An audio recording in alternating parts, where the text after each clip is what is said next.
Welcome back to Coffee and Conversation.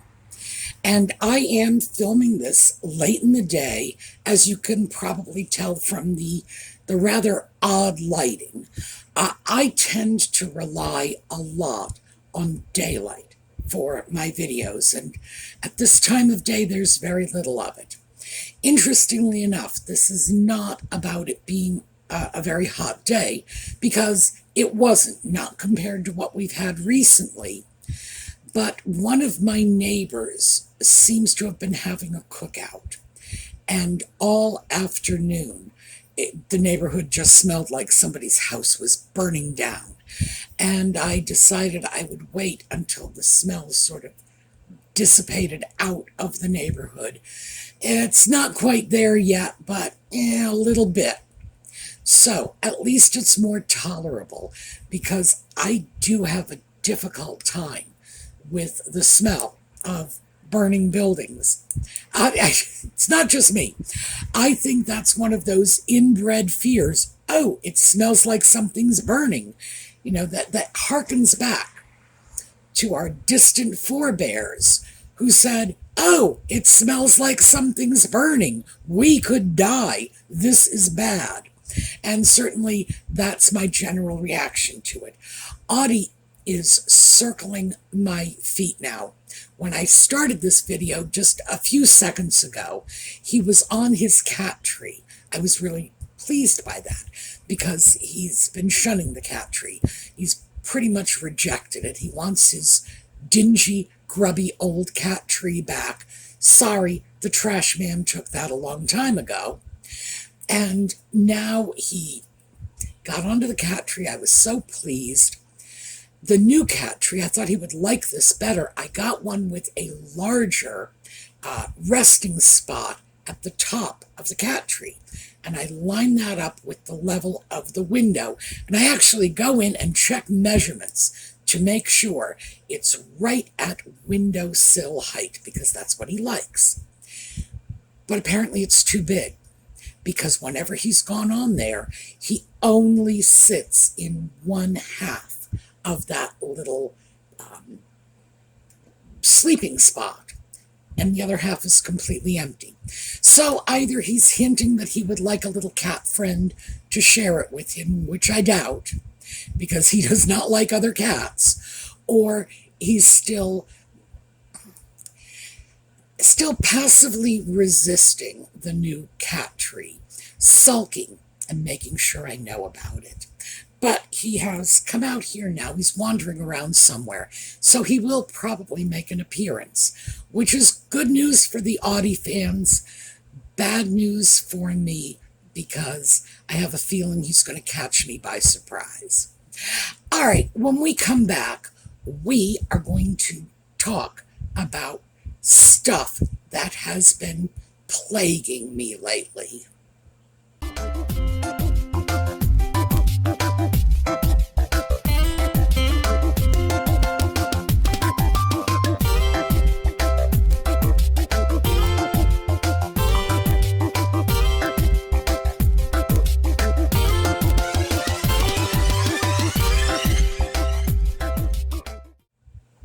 So even though we don't actually have Audie on camera, we do have the Audie cup. So it is, in fact, coffee and conversation. So let me get right. Oh, actually, I'm going to take this off. I had the fan on, and I thought, it's going to get too cold here because it's late in the day and it tends to cool off. But I was wrong. So quick wardrobe change on camera. I should be ashamed of myself. Actually, it's probably very fitting given the fact that I want to talk about underwear today. So what in the world could I be saying about underwear? Well, I've got some pet peeves about underwear. And it took me, oh Lord, decades, pretty much, to find underwear that I actually like. I'm not through with the job yet. I have only found underpants that I like, or as the Brits would say, knickers, and we are going to get into that in a bit. I'm still on a quest for a bra I can sort of relate to, just in terms of my expectations of what a bra is supposed to do. But let's start with the easy stuff and start with socks. I've always lumped socks and underwear in the same category. So when I finally hit the point in my life when I said, I am going to be comfortable no matter what, that is going to be my top priority when it comes to my clothing. What am I putting on my body? Comfort first, and, well, first, last, etc. I really don't factor very much else into the equation, just comfort. When I was a kid, many of you are going to be able to relate to this, because I was a kid in Boston, and Boston has pretty harsh winters.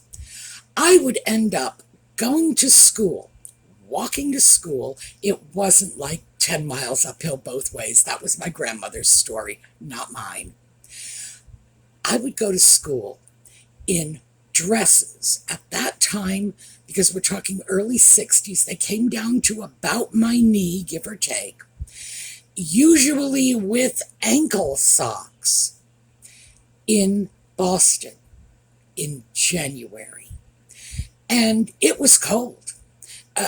We could wear pants under our dresses, but then we'd have to go into the coat room and take them off when we got to school. We could wear tights or knee socks, but that was not something that was part of our constant everyday wardrobe. We would invariably get stuck on some days, going into school with ankle socks and knee-length skirts. And believe me, the knee-length skirts were usually cotton. So there wasn't a lot of protection from the elements. My brothers, on the other hand, would go in corduroy pants, and they would have much heavier socks, because mine were flimsy little nylon-y things with little bits of lace that were designed to be pretty, not practical. And I resented it. So I had this well of resentment building up. We were not allowed, in my school district, we were not allowed to wear slacks to school until I was in my junior year of high school. And again, New England winters. And it was even worse then, because by then we were looking at the late 60s, when skirt lengths were no longer down to your knees. They were up to your hoo-ha. So, yeah, it was an issue. And the funny thing is, even though people, especially teachers and school board members, would complain about girls going into school in very short skirts, the idea that we should be allowed to wear slacks, again, New England, January, didn't seem to occur to them, because of course that wasn't ladylike. And I am bitterly resentful of that. It's one of the things that pushed me toward feminism very early in life. Just, why is it my brothers can be warm in the winter, but I get to go around shivering? Didn't seem fair. So later in life, comfort started to become a real priority, especially in the last maybe 15, 20 years, as I am hitting, the later stages of life. And socks were one of the first things that I decided to make some changes with. I started getting men's socks. For one thing, if I was wearing black shoes, it just seemed more logical to have black socks peeking out with the shoes under my pants, It just seemed more cohesive, but they were heavier and they were more practical for the winter. I'm no longer in New England. Now I'm in Pennsylvania. The winters here are not quite as bad, but we do have winter. So that was the first move over to men's clothing. I want men's socks. And I started getting them. I have switched over recently to women's socks because I found a company that makes heavy wool socks for women. And they make them for men too, and I think they make them for children. But the fact is, it took a long time to actually find women's socks in the weight and the material that I wanted, which was wool.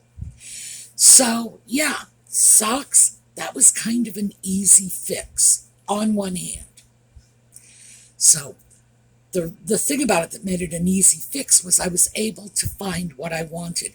The part that's not such an easy fix is these socks are like $18 a pair, which means I can do it because I'm willing to prioritize that in my budget. Not everybody can, period.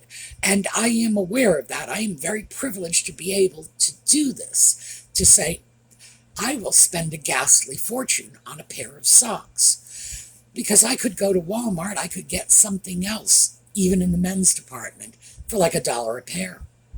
Hey, but they're not wool, and I'm much happier with the wool socks. That was kind of an easy fix. But the underpants were something that was a little different, and that took a lot of searching. You see, about 15 years ago, I got up one morning, and I've mentioned this before, when I go out walking, I do it at 5 o'clock in the morning. It's pitch black out, and it's the coldest time of the day. I got up one morning about 15 years ago, went out walking, and said, this is ridiculous. My butt is cold, and that shouldn't be happening. So when I got home from the walk, I went online and I began ordering men's boxer briefs, heavy knitted cotton boxer briefs. But they don't fit properly because men's bodies are not designed like women's bodies. We need more room in the butt, and they have flies in the front of their pants, which didn't really get in my way too much. Believe it or not, that wasn't too much of a problem. But it was the unusual fit that became an issue for me. And I started looking around for warm underwear. That's all I want. And why is this so strange? Why is it so hard to find? Where is it carved in stone that women don't get warm underwear? So, having solved the sock problem, I proceeded to go on a hunt for boxer briefs because, having played around with a number of men's style underwear, I decided I liked the boxer briefs best.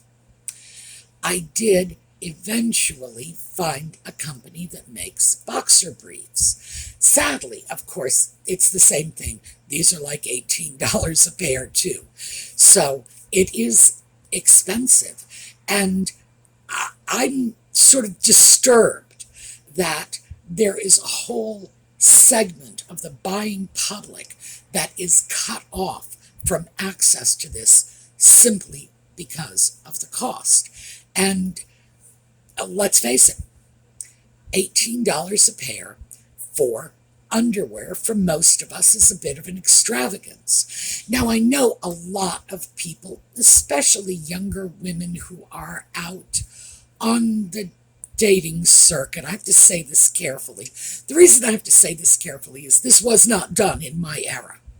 When I was a young woman, going out on the dating circuit did not mean some man was going to see your underwear. It really didn't.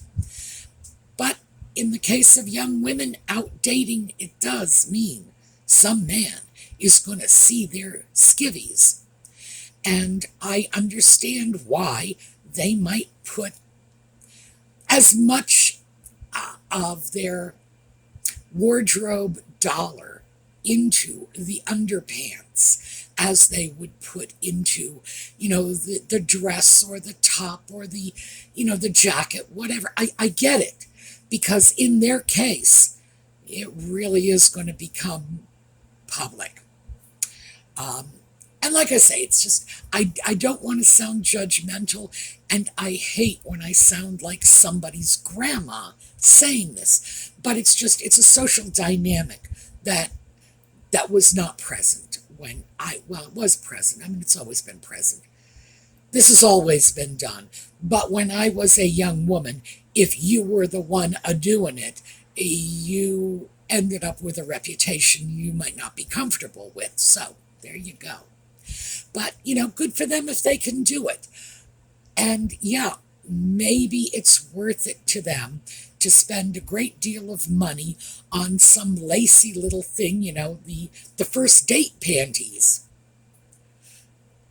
But ordinarily, are we spending this kind of money on underpants? Probably not.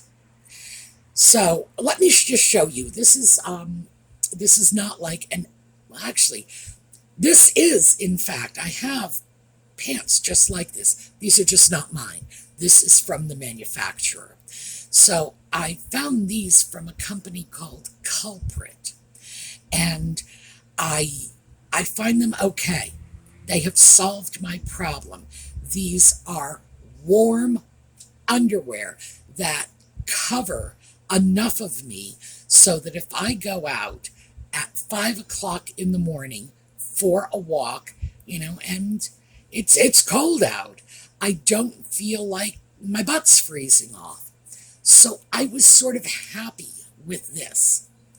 Now, part of the reason that underwear like this appeals to me is my grandmother. And this is where we get into, why do the British call them knickers? Well, my grandmother's era, in her generation, underpants were not fitted. They were loose, sort of like a culotte slip. So let me just show you some random pictures.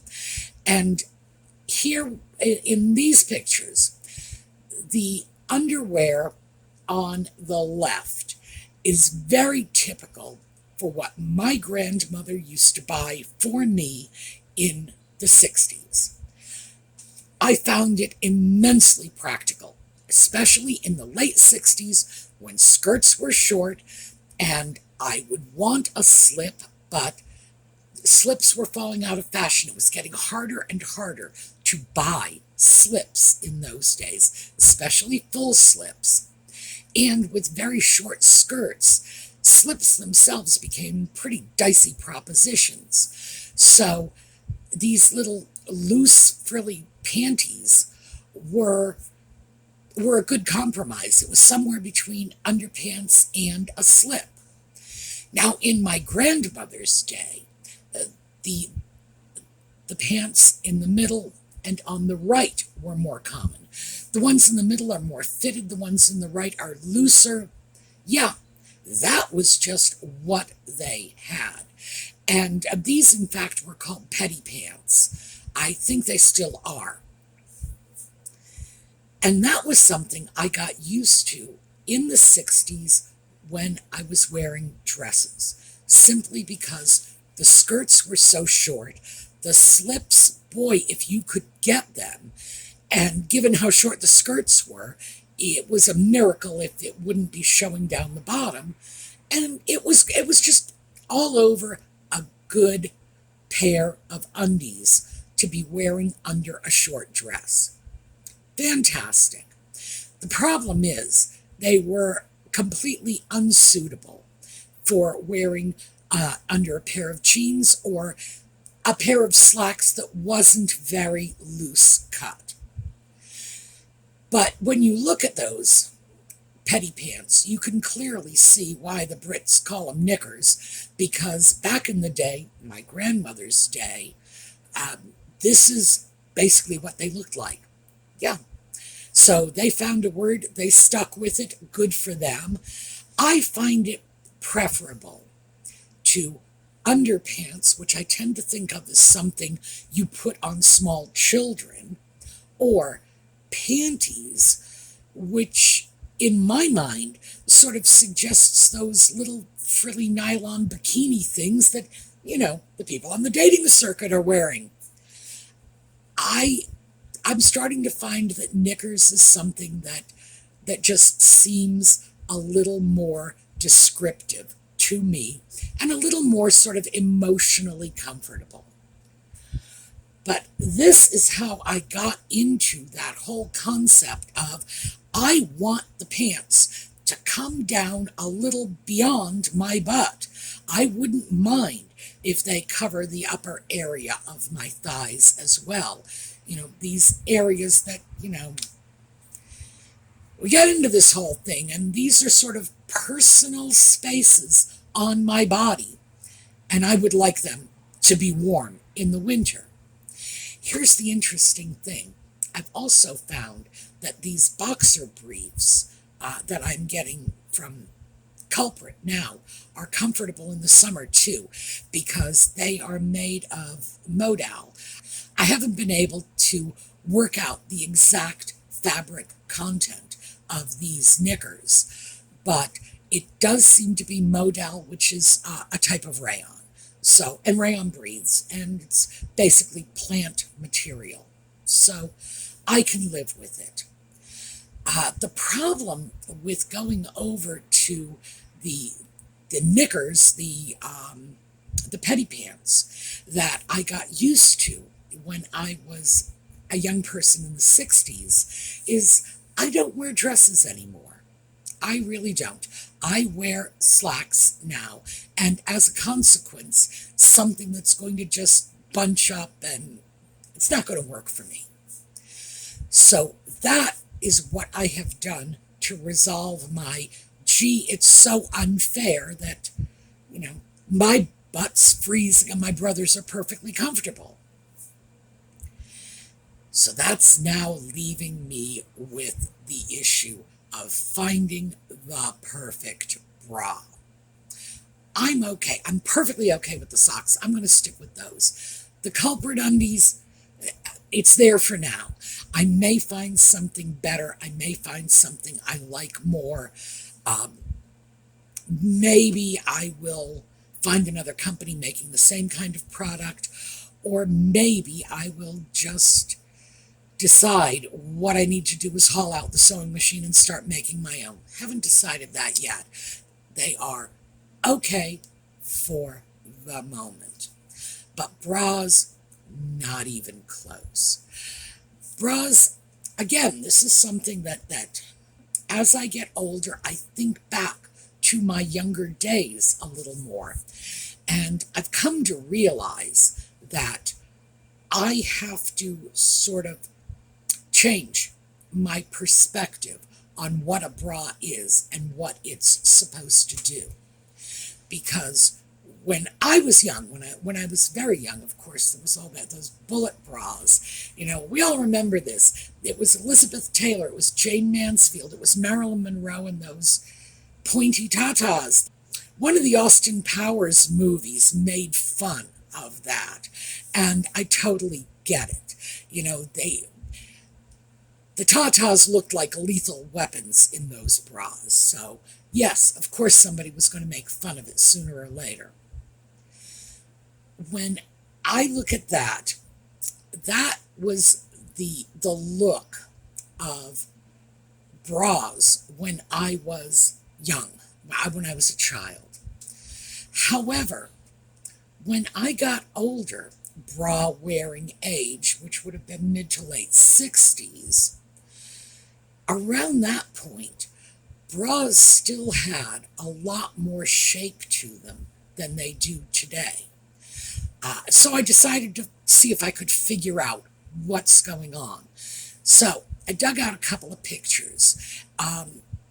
And let's start with, these are some images from the 60s, not bullet bras, just people that that we were familiar with from the media. June Cleaver. It's not a bullet bra, but the tatas were definitely up there. You know, they were front and center. They were perky. Patty Duke. Again, not a bullet bra. And the thing about, like, Barbara Billingsley and Patty Duke is they weren't really sexualized women on television. Barbara Billingsley was playing a mother. Patty Duke was young and in an era when you did not sexualize children. So, yeah, these were not sex images. I found another one too. And this is Joan Blondell. Again, not a sex object. In her case, it was because she was in her 60s at the time. But still, you see the silhouette that the bra was supposed to create when I was a young person first wearing bras. I had a silhouette in mind. So did everybody else. And it was definitely not the bullet bra of the 50s, but it certainly wasn't what we've got today. And what we've got today are a couple of them. I decided on Kim Kardashian because, boy, those tatas are serious. And Scarlett Johansson, who is not particularly known for massive tatas, but still, they're there. And then Emma Watson. Why Emma Watson? Because she is a young woman with a relatively small chest. And it seems everybody's going for the same silhouette. And it is less defined, lower on the body, and a lot rounder. And now I have to kind of sort that out because I am not naturally built like that. I was fantastic in the late 60s when everything was all about looking like Twiggy because, yeah, that was a look I could manage. I would have done fine in the 20s too, where again, flat-chested was in. But now, I don't know, I'm not real comfortable with that. Even if I felt I could manage that look a little better, I still have a disconnect because that's not the look I grew up with. It's not what my expectations are. That, to me, is the look of what happens when you decide you don't want to wear a bra for like 5 or 6 years. You know, this is what you're going to end up looking like. It just seems that the tatas are hanging a little low for me. They are just blob-like. It's an awful thing to say, isn't it? I mean no disrespect to any of the young women who look like this, because this is what the fashion is today. So it's not a personal criticism of these people for looking like this. This is what the fashion industry is telling them they need to look like. It's a look that I don't care for. There are no two ways around it. That's not something that appeals to me, to the point where I am willing to go off and find an old bullet bra and look like a total blast from the past rather than look like this, which is something that, because of the standards in which I was raised, just looks slovenly to me. I'm sorry to say it. So, the reason I thought I would throw this out there is I know a lot of you are in this same generation that I am, and I imagine some of you have been thinking about this too.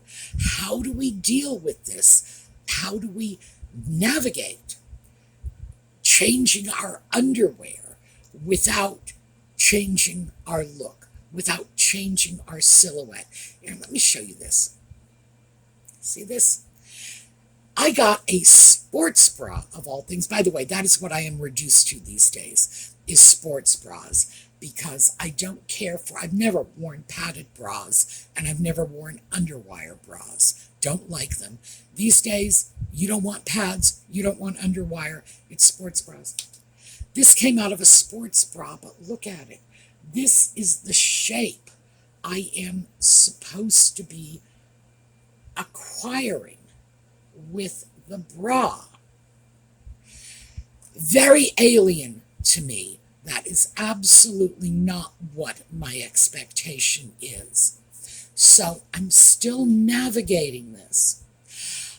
But in the meantime, I have gotten a lot of information from my research, so I thought I would share it with you.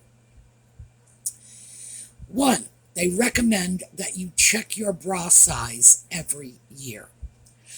2, checking your bra size on your own is probably not in your best interests. Because bra sizes are extremely complicated, and getting a good bra fitting to at least determine your base size at the moment is well worth it. So, what is your bra size? If you take a measurement around your body, directly below your breasts, in the area where your bra would naturally fit around your body, that is your band size. So that's going to be a number. It's going to be 34, it's going to be 38, it's going to be 46, whatever, band size. Then take a measurement around the fullest part of your breast, and then figure the difference. So your band size is going to be in an even number. So if your band size turns out to be 37, you're going to move up to 38. The reason why you're going to do this, so we all know this about bras. You have one end with the hooks and one end with the eyes. And usually you will have 2, 3, sometimes 4 rows of eyes to allow you to adjust the band. But here's the thing. The size will be based on the set of eyes that is furthest out. So, when the bra is in its loosest position, that will be your 38, your 46, whatever, so that you can bring it in. So obviously, if you have a band size of, say, 37, you will go up because you can scale it down. Problem is, if you go down, you can't size it up. Because, as I say, it's measured to the last row of hooks, the outermost row of hooks. So, then you measure the widest point of your chest. Hello, there you go. The widest point of your chest, and then you subtract the band size from that. So if your band size is, say, 38 inches, and the measurement at the widest point across your bust is 42, difference is 4. And 1 inch equals a letter. So if the difference had been 1, you would be 38A. But the difference is 4, so you are 38D. That part of it is super simple. The thing is, for many of us, especially if we've been wearing the wrong bra size for too long, we could find that our breast tissue has migrated all over the place, and we have not been, sticking the girls into the envelope where they belong. That's one of the things that a good bra fitting will do for you. So I would say anybody who is looking at weight changes, or if you haven't had a good bra fitting in a number of years, go do it. You don't have to buy a bra from them.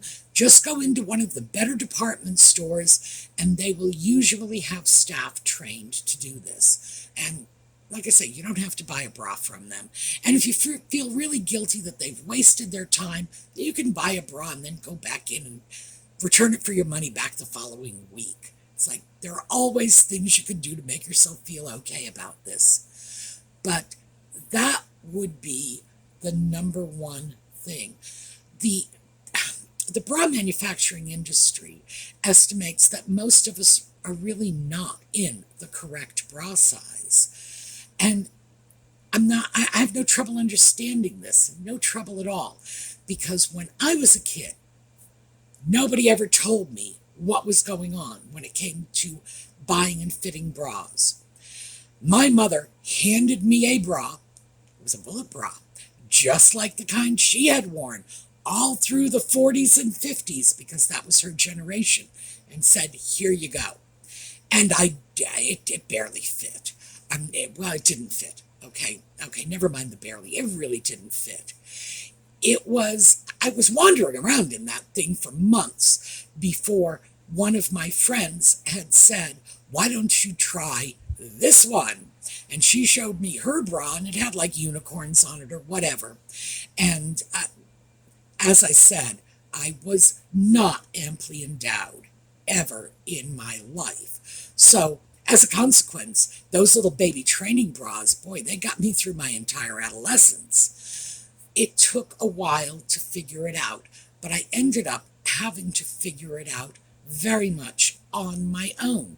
There was no one there to talk about this. Of all the crazy things they talked to us about in school, and I know you remember that, from gym class or health class or whatever, all those fact of life talks, no one ever bothered to tell us how to fit bras. Major oversight in my education. So what I am looking for right now is a good bra that actually fits me and doesn't make me feel like I'm sloppy. Okay, that's the only way I can put it. Doesn't make me feel like I'm sloppy. And at this point, I'm starting to look at specialty bra companies. I found a few of them online, and most of these bra companies, when I say specialty, they are making bras for women who are perhaps cosplayers, or they are women who are wearing vintage fashion. That's what I think I'm going to have to look at next. If that doesn't work, by the way, I'm going over to corset companies, because they too have tatas support. Mostly because I'm not happy with my standard choices. And bras are far too expensive. We talked about this in a previous video, that the entry-level price for a good bra is $30. That's entry level. So for many of us, our bras are $60, $80, $100. And I do not want to spend that kind of money on something I don't like and don't feel comfortable with. So this is my newest foray into comfort clothes.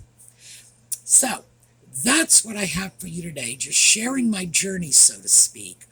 But what do I want you to take out of this? One, you have options. You do not need to have a cold butt in the winter. There are ways around it. Two, there are companies that actually make wool socks, like Grandma used to give you on Christmas. Remember that? Remember how warm they were? Oh, and by the way, they're remarkably easy to care for. Bras are a nightmare.